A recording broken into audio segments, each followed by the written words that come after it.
শহরের নুরানিমোড় এলাকায় ভাড়া বাড়িতে থাকত রোহান। রোববার রাতে স্ত্রী ববি আক্তারের সঙ্গে কথা কাটাকাটি হয়। পরে রোহান ধারালো ছুরি দিয়ে স্ত্রীর বুক ও শরীরে আঘাত করে খুন করে। 7 বছর আগে প্রেমের সম্পর্কের পর বিয়ে হয় রোহান ও ববির। 2টি সন্তান রয়েছে তাদের। ওয়ালটন আবারও মিলিয়নিয়ার অফারে ওয়ালটন ফ্রিজ কিনে আপনিও হয়ে যেতে পারেন মিলিয়নিয়ার।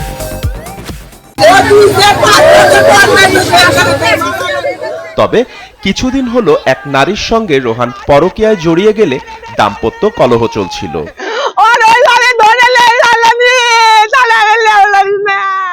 এই রোহানই গত 15 এপ্রিল বগুড়ার কালীতলায় কিশোর গ্যাংয়ের কয়েকজনকে সঙ্গে নিয়ে 2 পুলিশ কর্মকর্তাকে মারধর করেন। সেই ঘটনায় মামলা হয় তার বিরুদ্ধে। এরপর থেকেই সে পলাতক।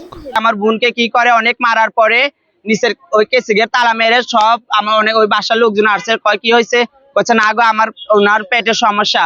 এইদিকে চাকু মেরে ওর পেটে লাড়ি ভুড়ি বের করে দিছে, পেটে লাড়ি ভুড়ি বাড়াই গেছে এবং কি এরা সবাই শিখাই দিছে, ওই ছেলেগুলো করছে। পরকিয়া করে মনে করেন যে ওই মেয়ের কারণে, মানে যে মেয়ের সঙ্গে পরকিয়া করছে তার কারণেই এই নিজের স্ত্রীকে সে খুন করছে। ছেলেটা চরিত্রহীন।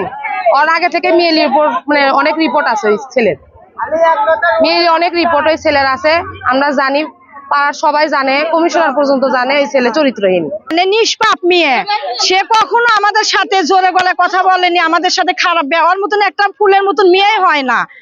মানে এমন ভাবে আমরা যেহেতু দেখে, মানে ওই মেয়ে যে মরার আমাদের বিশ্বাস হচ্ছে না যে ওই মেয়ে আমাদের মাঝে নাই।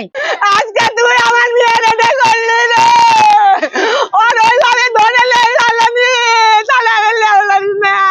প্রশাসনের কাছে আমাদের একটাই দাবি, আমরা এটা সুষ্ঠু তদন্ত চাই এবং জানি সুষ্ঠু তদন্ত করে তার সঠিক বিচার জানি আমরা জানি এলাকাবাসী প্রশাসন জানি করতে পারে, তার সঠিক বিচারটা জানি করতে পারে। অপরাধীকে গ্রেপ্তারের চেষ্টা চলছে জানালেন এই পুলিশ কর্মকর্তা। যে ডিসিস্ট তার শ্বশুর শাশুড়ি ছিল, তাদেরকে জিজ্ঞাসাবাদ করি। প্রাথমিকভাবে জিজ্ঞাসাবাদে জানা যায় যে ডিসিস্টের হাজব্যান্ডই তাকে স্টেপ করেছে, এরকম তথ্যটা আমরা প্রথমে পাই এবং এর ভিত্তিতে আমরা তার শ্বশুর শাশুড়িকে আরও জিজ্ঞাসাবাদের জন্য থানায় নিয়ে গেছে। জিজ্ঞাসাবাদ অব্যাহত আছে। আর ডিসিস্টের স্বামীকে আমরা যদি পাই তাহলে মূল রহস্যটা জানা যাবে।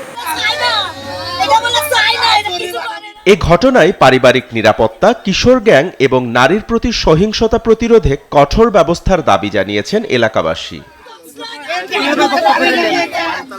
SATV digital.